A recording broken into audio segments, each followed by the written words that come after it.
Olá, tudo bem? Você acompanha, a partir de agora, mais uma entrevista com os candidatos à Prefeitura de Curitiba.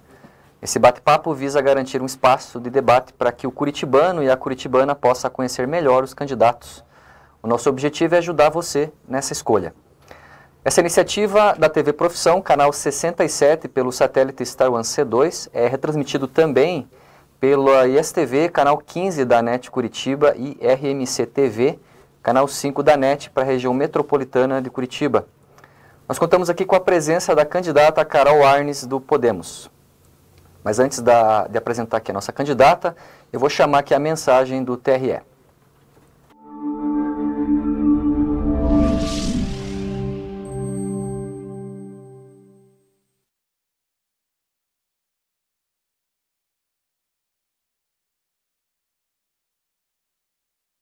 Em nome da Justiça Eleitoral do Paraná, eu cumprimento todos os seus juízes, servidores, colaboradores e especialmente aqueles que irão atuar como mesários no dia das eleições.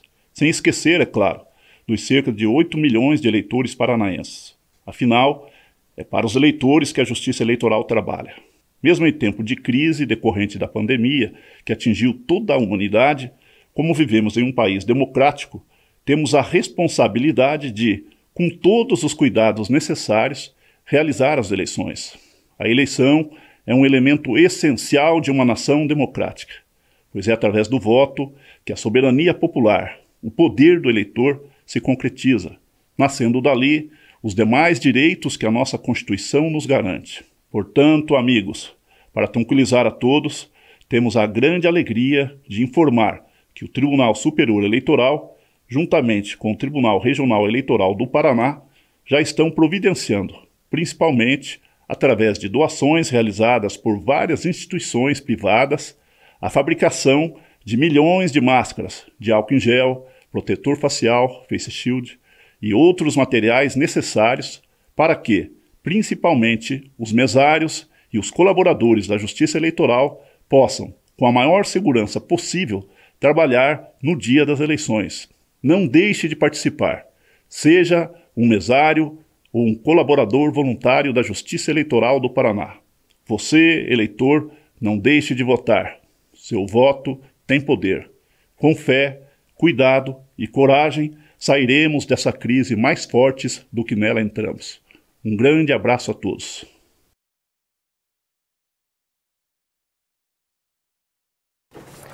Voltamos então aqui no estúdio da TV Profissão, nas Mercês, em Curitiba, com a candidata Carol Arnes, candidata do Podemos para a Prefeitura de Curitiba.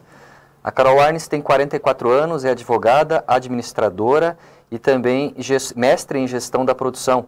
É professora universitária da FI Business School, coordenadora de projetos sociais e parcerias do SESI Paraná e foi diretora de planejamento da FAS, a Fundação de Ação Social da Prefeitura de Curitiba, na gestão Luciano Dutti. Candidata, muito bem-vindo aqui muito bem-vinda, melhor dizendo, ao nosso debate. Uma honra recebê-la aqui. A honra é toda minha. Obrigada, Guilherme. Obrigada, Mauri. Quero agradecer muito à TV Profissão por esse espaço tão necessário para a gente falar sobre as propostas de Curitiba. Mando meu abraço ao Peters, diretor da TV, que nos atende sempre muito bem. E quero também dar um abraço muito especial para os cursos de Ciência Política e Jornalismo da Uninter. Eu sou professora de universidade, fico muito feliz com a iniciativa dos alunos. Acho isso fundamental para que a gente possa aí construir uma sociedade cada vez melhor. Então, agradeço o espaço que vocês estão concedendo a todos os candidatos à Prefeitura de Curitiba. Obrigado, candidata. E também aqui no estúdio comigo acompanha o professor e também jornalista Mauri Koenig. Mauri, tudo bem? Tudo bem, Guilherme. Obrigado, Carol, por ter aceitado essa empreitada aí de ouvir nossos questionamentos e apresentar as suas propostas. Obrigado. Imagina, que agradeço. Também compõe o time de entrevistadores com perguntas gravadas, os seguintes nomes: Roger Pereira, jornalista da Gazeta do Povo; João Guilherme Frei, jornalista do Congresso em Foco; Felipe Oliveira, jornalista e diretor de comunicação da Câmara Municipal de Curitiba; Maureen Luque, jornalista do Plural; Rogério Galindo, também jornalista do Plural; Manuel Ramires, jornalista do Porém e do Senge; Kelly Ambrosio, jornalista da TV Profissão; Alexandro Teixeira, jornalista do Livre Jora e professor da Uninter; Maura Martins, jornalista da Escotilha e professora da Unibrasil; Doacir Quadros, cientista político e professor da Uninter, Aquiles Batista Júnior, profissional de marketing e professor da Uninter, e fechando o grupo, Lucas Máximo, cientista político e também professor da Uninter. Lembrando que para esta série de entrevistas, todos os 15 candidatos foram convidados formalmente por meio das suas assessorias para estarem aqui conversando durante 40 minutos. Lembrando que estas entrevistas estão sendo gravadas presencialmente, mas a gente garantiu também a possibilidade de gravação remota para alguns candidatos, considerando, é claro, os riscos de contágio à Covid-19. Nós vamos então à primeira pergunta, eu passo aqui para o Mauri. Então, Carol, você tem o apoio dos 3 senadores do Paraná, né? Eles já manifestam isso publicamente no seu horário eleitoral, né? E então, nesse contexto, eu suponho, né, portanto, todos supomos que eles são seus, de alguma forma, mentores na política, né? Ou vão guiar algumas das suas decisões. Um estudo recente que foi divulgado na Gazeta do Povo tem mostrado que os 3 senadores eles estão bastante alinhados em algumas votações com o governo federal. Sim. Okay? No caso do Oriovisto, em 81%, né, das votações dele, ele seguiu as orientações da bancada do governo do Senado. No caso do senador Álvaro Dias, 78% das suas votações estavam alinhadas com o governo, e no caso do senador Flávio Arnes, 69%. Né? Então, daí eu lhe pergunto, o que a gente teria, já que sendo eles seus mentores políticos, e eles alinhados, né, com o governo federal, o que nós teríamos de semelhante do governo federal como um ideário político na prefeitura de Curitiba, sendo a senhora eleita prefeita? Eu tenho muita alegria de contar com o apoio dos 3 senadores. A gente diz que a gente é um time multidisciplinar. É interessante falar dos 3 senadores. O meu pai, senador Flávio Arnes, senador Álvaro Dias e senador Oriovisto Guimarães. É interessante porque eles estão sempre muito alinhados, mas os perfis são bem diferentes. Meu pai sempre voltado às causas sociais, à questão da educação. Senador Álvaro Dias é o líder do Podemos, do Senado Federal. Uma pessoa que tem uma articulação política, uma experiência de articulação fenomenal, que eu diria. E o senador Oriovisto Guimarães, que é um baita empresário, que já contribuiu muito com Curitiba e contribui hoje também com todo o país. É interessante que você colocou os perfis de alinhamento, de decisão. Para isso, deixa eu falar um pouquinho do Podemos. O Podemos é um partido que tem causas muito importantes. Então, é a questão do combate à corrupção, o fim do foro privilegiado, mas é um partido que respeita muito as pessoas, a identidade política e a construção política de cada um. Então, é um partido que te dá liberdade também para que os mandatários votem de acordo com as suas percepções, com os seus valores e assim por diante. Como se disse, os 3 estão muito alinhados. Hoje os 3 estão no Podemos e nós estamos assim muito fortes. É um time a favor de Curitiba. Eu digo que é a força do Paraná a favor de Curitiba. Os alinhamentos com o governo federal, como você me perguntou, são essenciais. Primeiro que a gente precisa torcer que o governo federal dê certo. Né? O Bolsonaro é a maior instituição do país, a gente precisa disso para que o país se desenvolva como um todo. Tudo que tiver de bom e que possa beneficiar Curitiba, que venha do governo federal, tem que vir. Então, esse processo de articulação, de abertura política, é imprescindível para Curitiba. O fato é que as pessoas me perguntam o que os senadores fariam por você que não fariam por outro prefeito. E eu costumo responder da seguinte forma, não é isso, é o que eu vou demandar deles. Essa é a grande diferença. Então, o meu perfil de liderança, sob o ponto de vista da articulação, é muito diferente do atual gestor. Então, eu preciso trazer muito recurso para a cidade de Curitiba, porque nós temos muitos projetos que precisam ser colocados em prática. Então, isso é um apoio que eu posso receber e que eu vou receber dos 3 senadores. É acesso às emendas parlamentares para que venham para instituições de Curitiba, é acesso a projetos dos ministérios. A prefeitura hoje não faz projeto para ministério, a gente tem que ter projetos. É acesso a programas de governo internacionais, ou seja, é uma porta de abertura que a gente vai ter, porque eu vou demandar por isso. Então é uma alegria muito grande contar com essa força política, uma força intensa mesmo, e realmente eles são meus mentores, eu Eu aprendo muito com eles todos os dias. Candidata, a senhora foi diretora, né, da FAS, da Fundação de Ação Social, na gestão do Luciano Dutti. 2014, é isso? Isso. Não, foi antes. Foi 2011 e 2012. 2012, obrigado. E nos debates, ou algumas entrevistas que eu vi da senhora, a senhora critica bastante a gestão atual por causa da maneira como a FAS tem sido gerida nesses últimos anos, né? Mudou tanto assim a gestão? Mudou tanto o que é a FAS nesses últimos 10 anos aí? Mudou. Mudou muito porque se deu prioridade para o belo e para o bonito. E não para o justo e pela oportunidade para todos. Então, realmente, as gestões que sucederam a gestão do Luciano Dutti vieram muito com foco na questão da manutenção da cidade. Falo isso especialmente da gestão do atual prefeito. Então, essa discrepância de você investir em situações de rotina, como é a questão do asfalto, fez com que as desigualdades sociais de Curitiba aumentassem muito. Eu digo para as pessoas, a gente não basta agora ter a cidade do belo e do bonito, a gente precisa construir uma nova oportunidade para as pessoas. E isso tudo depende da prioridade e da sensibilidade social do gestor. Eu costumo dizer que eu tenho isso na veia. Eu tenho muito orgulho de ser sobrinha da Zilda Arnes, que foi quem construiu a Pastoral da Criança. Aos 50 anos de idade, ela construiu a pastoral, que hoje está em mais de 3.500 municípios do país. Então, o que acontece? Hoje, quando você caminha por Curitiba, a atual prefeitura diz que a gente tem 2.700 pessoas em situação de rua. É muito mais, eu garanto, convido vocês para dar uma volta na cidade. Se a gente for contar, a gente vai ver que tem pelo menos 5.000 pessoas nas ruas. E daí a gente precisa ter, na nossa essência, a capacidade de perceber que essas pessoas podem mudar a sua perspectiva de vida. Então, essa é a essência. E a política pública hoje está completamente equivocada. Hoje, Curitiba atende as pessoas em situação de rua da seguinte forma. Os servidores da FAS fazem todo um esforço sobre-humano para tirar os moradores da rua e levar para um abrigo. E no dia seguinte, às 6 horas da manhã, eles são obrigados a sair do abrigo. Ou seja, você chama eles para dormir, e no dia seguinte você devolve eles para a rua.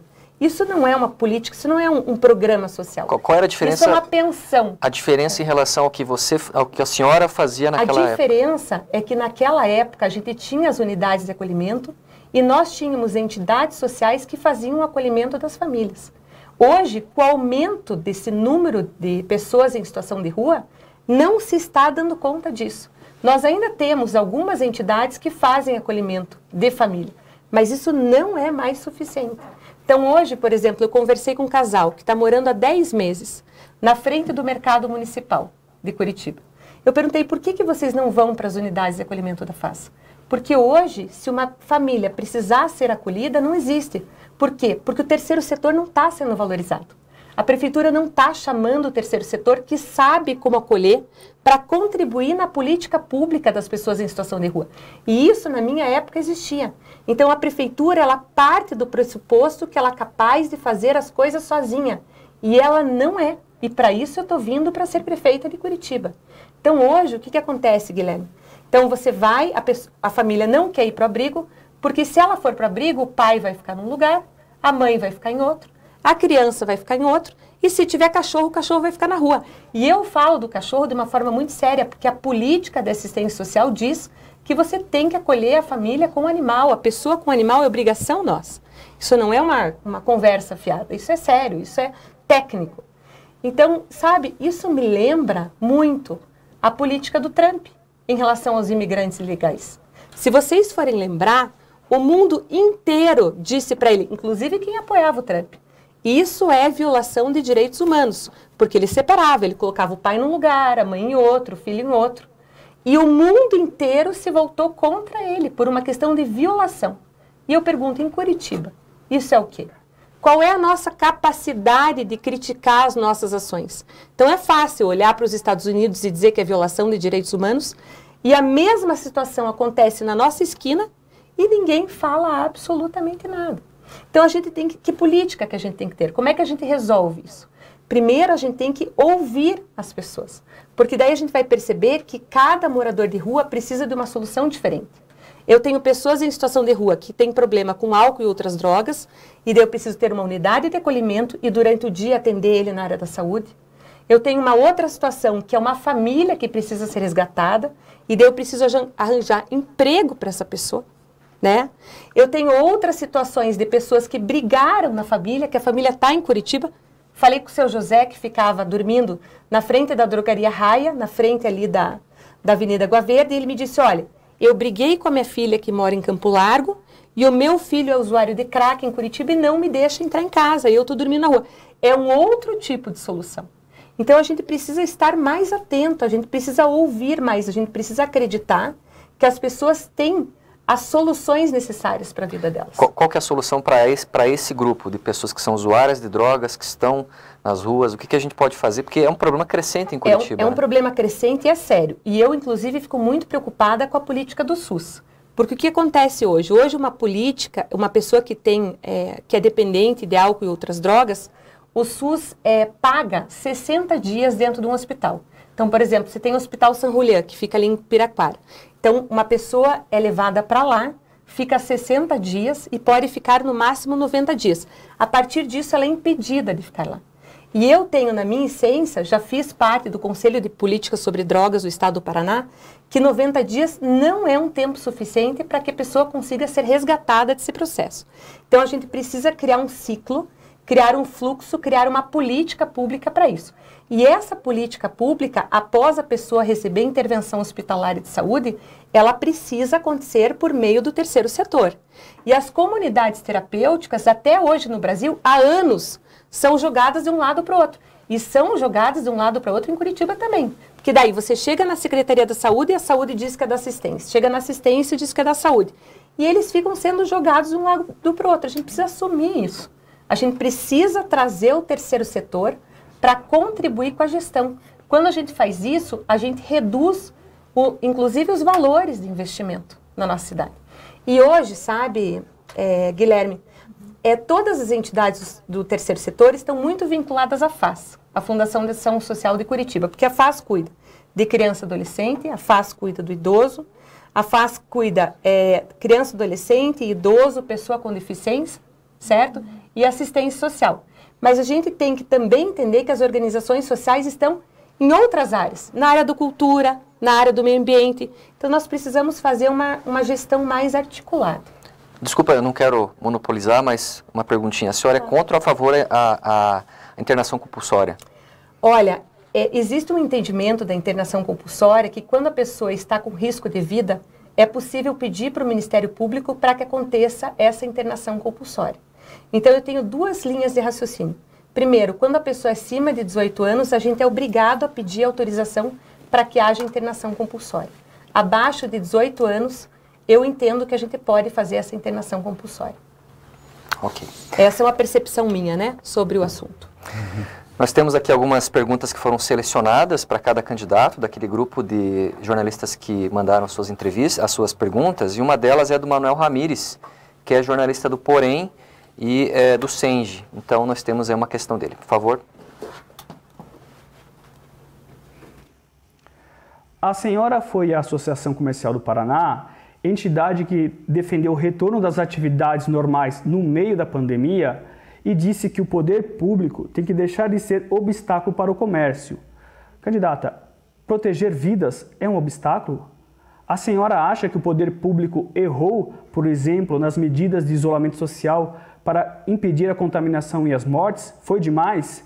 A senhora disse também defender mais empregos e menos tributos em uma cidade que é muito generosa com os empresários do transporte coletivo. Por outro lado, prometeu reabrir 26 unidades de saúde fechadas durante a pandemia e isso demanda a contratação de novos profissionais para a cidade. Sabemos que a situação fiscal de Curitiba não está fácil e que ela pode se agravar com a pandemia, com a diminuição da arrecadação de impostos. Por acaso, as demandas do povo por mais poder público, saúde, segurança, assistência social, educação, não são um obstáculo para aqueles que querem comandar a cidade, para os ricos da cidade? Qual é o seu posicionamento? Olha, essa pergunta vai me exigir 40 minutos. Você vai ter que me ajudar a lembrar da pergunta, porque eu fiz algumas anotações. Vamos lá. Em primeiro lugar, eu protejo vidas a qualquer custo e a retomada e a retomada está pautada. Eu tenho ao meu lado uma referência em saúde que se chama Dr. Clóvis Arnes, que é o presidente da Sociedade Brasileira de Infectologia. Tenho tido acompanhamento dele para a tomada das decisões e é possível retomar sem violar o direito à vida. Então, estou muito tranquila, tenho acompanhado os dados de São Paulo, os dados de Curitiba. Estima-se que em São Paulo 25% da população já pegou o Covid e isso já foi comprovado. Em Curitiba, essa média deve estar entre 15% e 16%. Então, conversei amplamente com a comunidade científica e isso é plenamente possível, viável, mantendo as 3 regras de ouro, que é o uso de máscara, distanciamento social e uso de álcool gel. Então, eu peço para a população ficar muito tranquila, que isso vai acontecer sempre levando em consideração a opinião da comunidade científica. Eu quero dizer, me lembra o nome da pessoa? Manuel Ramírez. Manuel, quero te contar uma coisa, Manuel. Nós estaremos o ano que vem em pandemia. A previsão da vacina chegar é o 2º trimestre do ano que vem. Estou muito preocupada com isso. Manuel, você precisa me ajudar a desmistificar a situação da vacina. As pessoas estão criando, assim, histórias na cabeça de que a vacina pode ser perigosa, de que ela não está adequada, de que as pesquisas não estão corretas. E isso não é adequado. Então, até peço para o Rafael Greca que, a partir de amanhã, deixe muito claro as informações sobre os estudos da vacina. Muita gente ficou preocupada com a vacina da Oxford, que pararam de produzir porque uma pessoa faleceu. Mas eu quero contar para vocês que a pesquisa foi aberta porque metade das pessoas recebem placebo e metade recebem a vacina. E a pessoa que faleceu recebeu placebo. Então, as pessoas têm que ter o acesso à informação para desmistificar a vacina.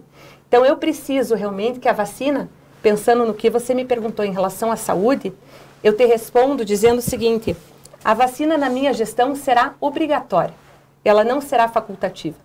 E ela será obrigatória porque eu me preocupo muito com a saúde das pessoas. Eu tenho 2 filhas, uma de 16, uma de 14. Eu tenho um irmão com deficiência e eu vou obrigar as pessoas a tomar vacina porque eu não admito que as pessoas contaminem outras. Eu acho que isso é o direito, vai até onde começa o do outro. Por isso a gente, como gestor, tem que dar assim um exemplo, dizendo que a vacina é obrigatória. Quero dizer para você, Manuel, né? Manuel. Quero dizer para você, Manuel, que a vacina é a 2ª ferramenta mais importante na saúde, depois da água potável. Então, depois da água potável, a vacina é um instrumento, o melhor instrumento para você combater a doença, assim por diante. E te conto também que a vacina do Covid é feita com vírus morto e não com vírus vivo. O vírus vivo acontece na vacina da febre amarela. Na vacina do Covid não é assim. Então, a gente precisa disseminar as informações corretas. A vacina vai ser obrigatória não por um efeito punitivo, mas para um efeito educativo.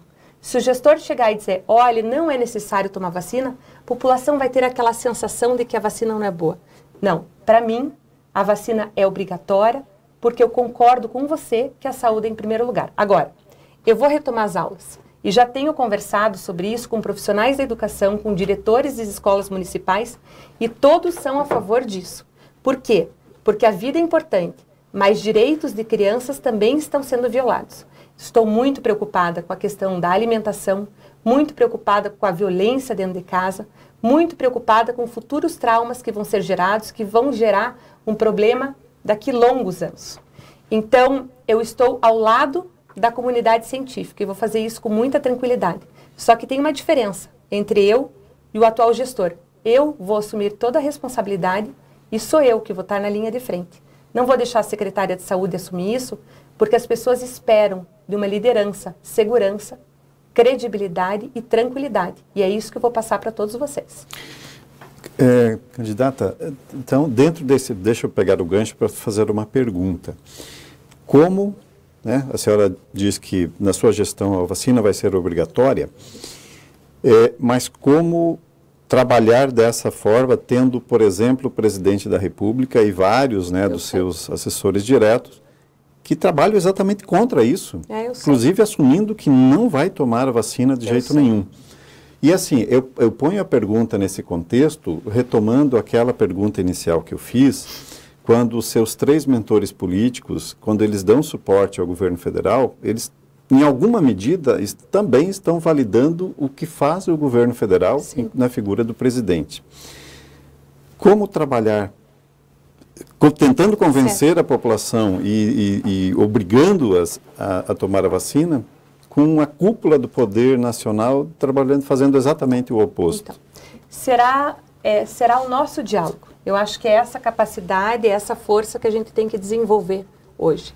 A gente perdeu uma grande oportunidade com o Covid. O Covid poderia ter sido no Brasil o grande instrumento para a gente unir direita, esquerda, centro, e a gente perdeu essa oportunidade. Infelizmente, a minha expectativa é que a Covid chegaria e a gente uniria o país. E não foi isso que aconteceu. Na verdade, a gente ampliou uma discussão política muito severa.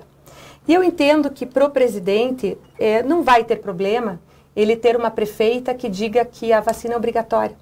Eu acho que ele respeita também as pessoas, né? Não tem essa questão de se colocar aí na contramão do que está sendo definido. Ele sabe que os grandes desafios acontecem nos municípios. Tanto essa é verdade que eu gosto muito quando o Bolsonaro fala menos Brasília, mais Brasil. Então, todo o pacto federativo, toda a reavaliação tributária do nosso país está sendo feito dessa forma. Ele tem essa visão de que realmente a política ela precisa começar da base, que é o município. Então, eu não tenho problema nenhum, porque aqui em Curitiba, diferente do Brasil, e diferente de dizer se eu sou de direita, se eu sou de esquerda, se eu sou de centro, aqui em Curitiba nós vamos encontrar causas comuns. Nós estaremos todos do mesmo lado. E isso eu vou fazer por meio do diálogo. No seu programa, candidata, a senhora fala do atendimento integral de crianças de 0 a 6 anos. Né? A gente sabe que Curitiba tem um déficit muito grande de vagas para crianças em CMEIs ou no ensino infantil. O Ministério Público fala aí perto de 8.000 vagas que faltam, né? Inclusive, Curitiba responde uma série de processos já do Ministério Público. Que medidas a gente pode adotar, concretamente falando, para garantir vaga para essas crianças, tendo em vista que muitas dessas mães não têm condição de trabalhar porque justamente tem que ficar cuidando dos seus filhos. Que medidas a gente pode adotar, considerando esse orçamento muito curto da Prefeitura para os próximos anos? Nós estamos falando de um orçamento de 9 bilhões, com uma sobra muito pequena, né? E a senhora fala, se não me engano, acho que de um crescimento, inclusive, do investimento em educação. Como é que a gente pode mobilizar isso? Quando a gente fala de atendimento integral, a gente fala não só na educação infantil, mas nós estamos falando no nosso plano de governo também nos primeiros anos do ensino fundamental.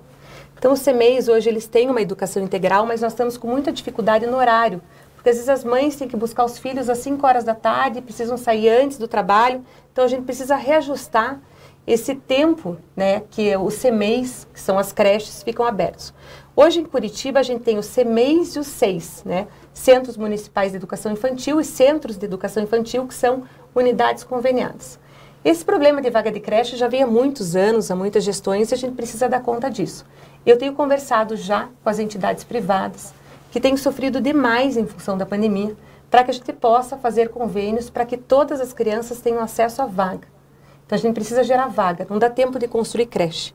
A gente até deve construir creche a médio prazo, mas não muitas também, porque a pirâmide está mudando, né? A pirâmide da faixa etária. Então, nós vamos conseguir as vagas. Isso é imprescindível, vou te dizer, Guilherme, isso gera tanta consequência, porque você consegue fazer com que a mãe busque um emprego e gera também a possibilidade da mulher ter autonomia. Como é que a gente combate a violência contra a mulher? Estabelecendo a autonomia dessa mulher. Então, a vaga em creche, ela está diretamente relacionada à violência contra a mulher. Então, nós vamos encontrar as vagas de creche e faremos isso assim de forma imediata. Vamos correr contra o tempo, eu sei que não vai ser fácil, mas é uma prioridade nossa que a gente faça isso. Sobre o orçamento, veja, o orçamento da Prefeitura a gente tem que avaliar assim um pouco de critério. Nós temos um orçamento bom, nós temos 9,4 bilhões de reais no nosso orçamento, nós temos uma autonomia orçamentária interessante, porque metade do nosso orçamento vem de tributos municipais. Então você pega lá ISS 1,3 bi, IPTU 800 milhões, ITBI 360 milhões, taxas. Então, metade do nosso orçamento vem de recursos próprios, que a gente tem autonomia em função de serem tributos municipais. O restante vem uma parte do Estado, uma parte do governo federal, mais ou menos 3 bilhões, e a gente acaba contemplando até chegar aos 9,4 bi.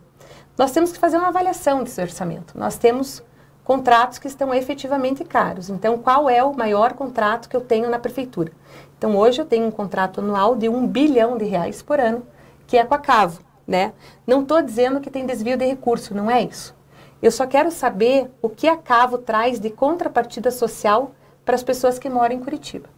Entende? Eu entendo que quando você faz um contrato social com uma empresa, ela também tem que ter aquele aspecto social para nos apoiar em vários projetos. Então, essa empresa pode contratar moradores de rua que já conseguiram estar numa situação melhor, ela pode apoiar ações sociais da cidade. Então, a gente tem que fazer uma revisão. Você veja, é R$1 bi para a Cavo, na verdade, ela foi comprada, né, pela outra empresa. Uns 15% do orçamento. Mesmo. E daí você tem os 800 milhões que é para o transporte coletivo, e daí você tem, por exemplo, 130 milhões que você paga para o banco para rodar a folha de pagamento da prefeitura. Se a gente tem 300 milhões de investimento em obras, por que eu pago 140 milhões por ano para um banco para rodar a folha? Eu não sei, eu acho que a gente precisa fazer umas avaliações mais concretas.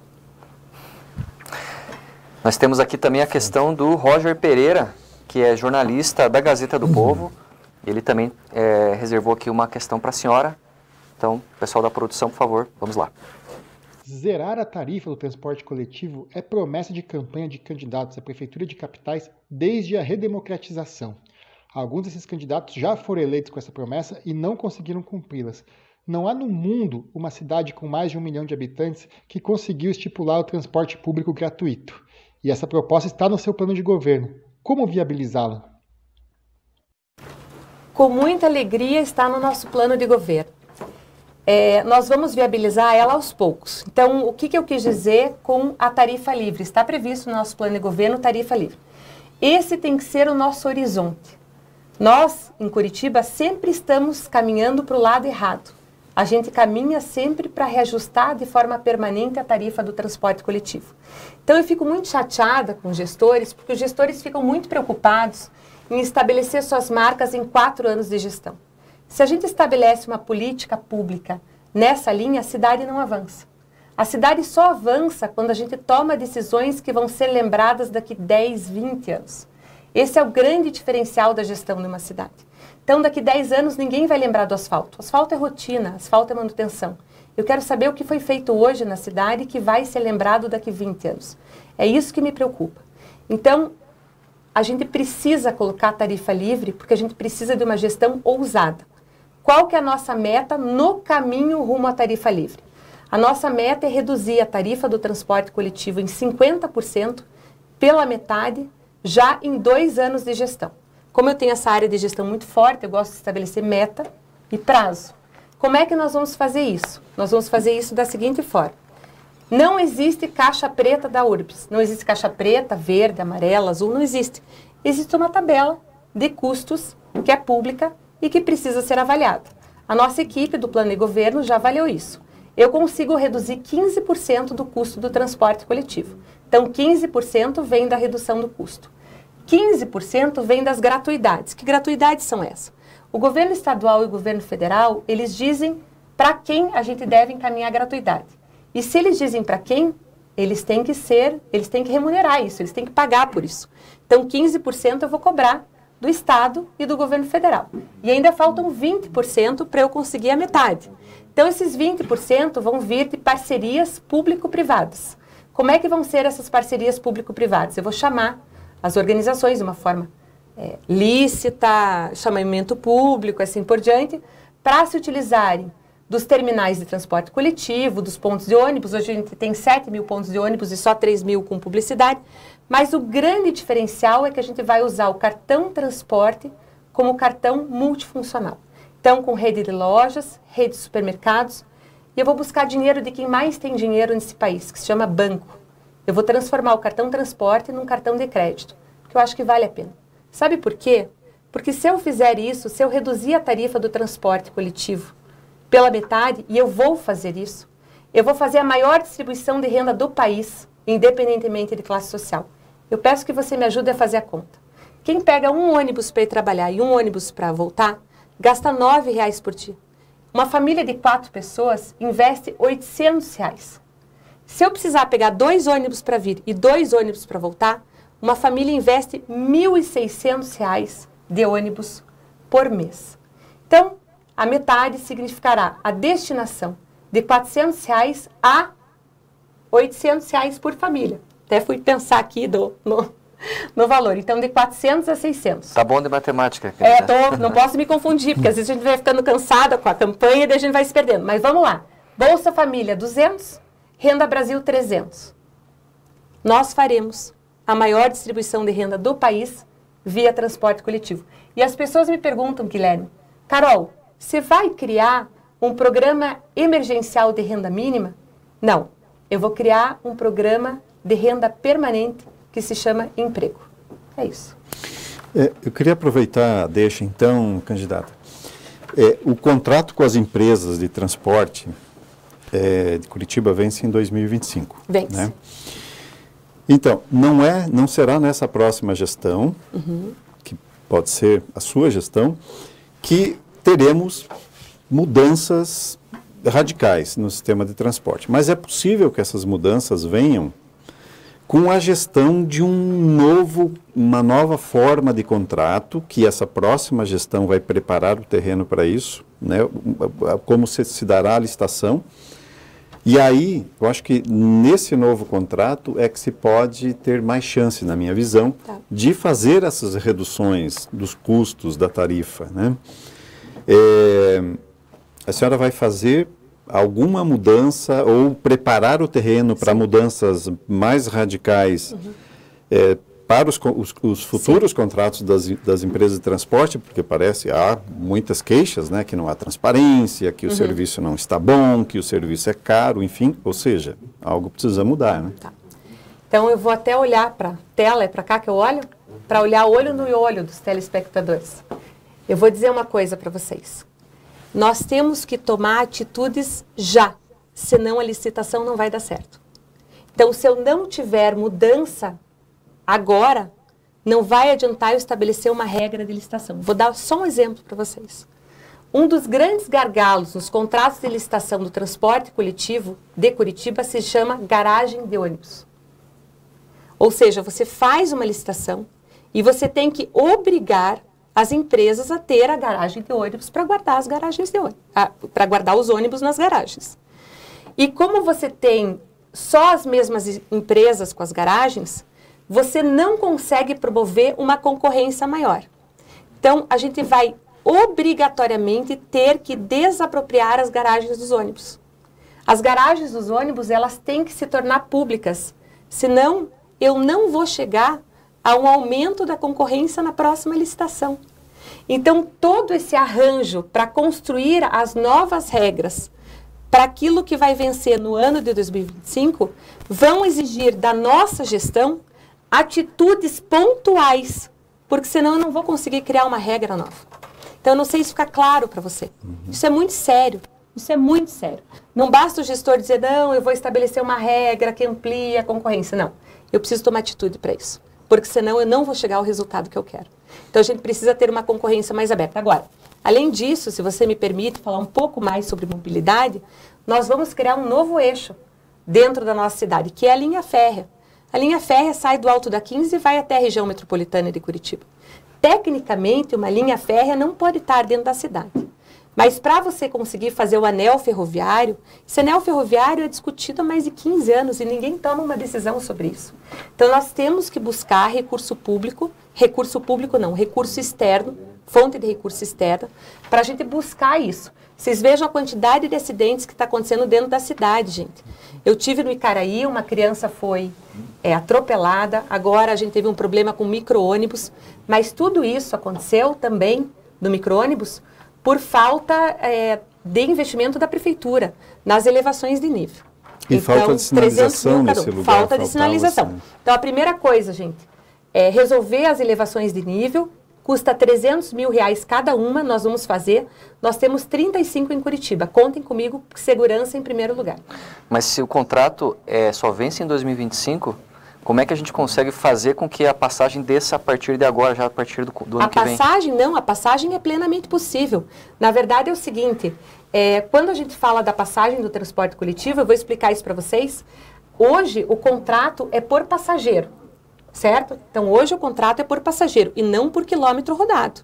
Então, não existe esse impedimento. Você pode reduzir a tarifa do transporte coletivo porque ela é feita por passageiro. Você realinha esse contrato se necessário e não existe problema nenhum em relação. Mas as condições... Ao contrário, eu tenho certeza absoluta que a gente vai aumentar o número de passageiros a partir do momento que você reduza. Agora, o que acontece? Hoje, com todo respeito, a prefeitura violou o contrato de transporte coletivo. Por que ela violou? Você tem duas alternativas. Ou ter um contrato por quilômetro rodado, ou ter um contrato por número de passageiros, certo? Então, o que acontece? É por número de passageiro. Só que quando você faz esse contrato por número de passageiro, se o número de passageiros aumenta, a empresa ganha mais. Se ele reduz, a empresa ganha menos, certo? Então, é esse o alinhamento que é feito. O que acontece? A primeira vez que você reduziu o número de passageiros, a prefeitura foi lá e bancou a empresa. E o que acontece? Bancou a empresa e não reduziu um centavo no valor da tarifa do transporte coletivo. Então, hoje, Guilherme, é assim, a pessoa, o trabalhador, ele está pagando duas vezes. Uma vez porque ele está pagando a tarifa cheia, e a outra situação é que ele está pagando do próprio bolso, que é tributo, o apoio que a prefeitura está dando para as empresas. Então, tudo isso... Então, o que o Rafael Greca fez? O Rafael Greca levou tudo isso para a Câmara de Vereadores. E a Câmara de Vereadores, ela é o órgão competente para fazer esses ajustes que são necessários. A Câmara aprovou. Estão dizendo que acabou o nosso tempo. Infelizmente. E eu posso pedir o voto ainda ou não? A gente não fez aqui, vocês cortem um pedaço, mas eu preciso pedir o voto. Então, bem brevemente, por favor, Candida, só para a gente não ser injusto com os demais. Tá bom, obrigada. Olha, gente, muito obrigada pelo espaço, pela abertura. Eu quero pedir a oportunidade para cada um de vocês para que eu possa estar no segundo turno. Frente a frente, olho no olho com o Rafael Greca, para daí a gente poder falar sobre o que significa prioridade para o nosso futuro. Um grande abraço, eu peço apoio e voto para o número 19. E agradeço esse tempo que eu estive com cada um de vocês. Muito bem, a gente quer então agradecer a presença da candidata Carol Arnes, do Podemos, que esteve aqui conosco nesse bate-papo. Lembrando que esse debate contou com a participação de vários outros jornalistas aqui e todos os candidatos foram também convidados para participarem dessa nossa conversa. A gente fica por aqui e até mais.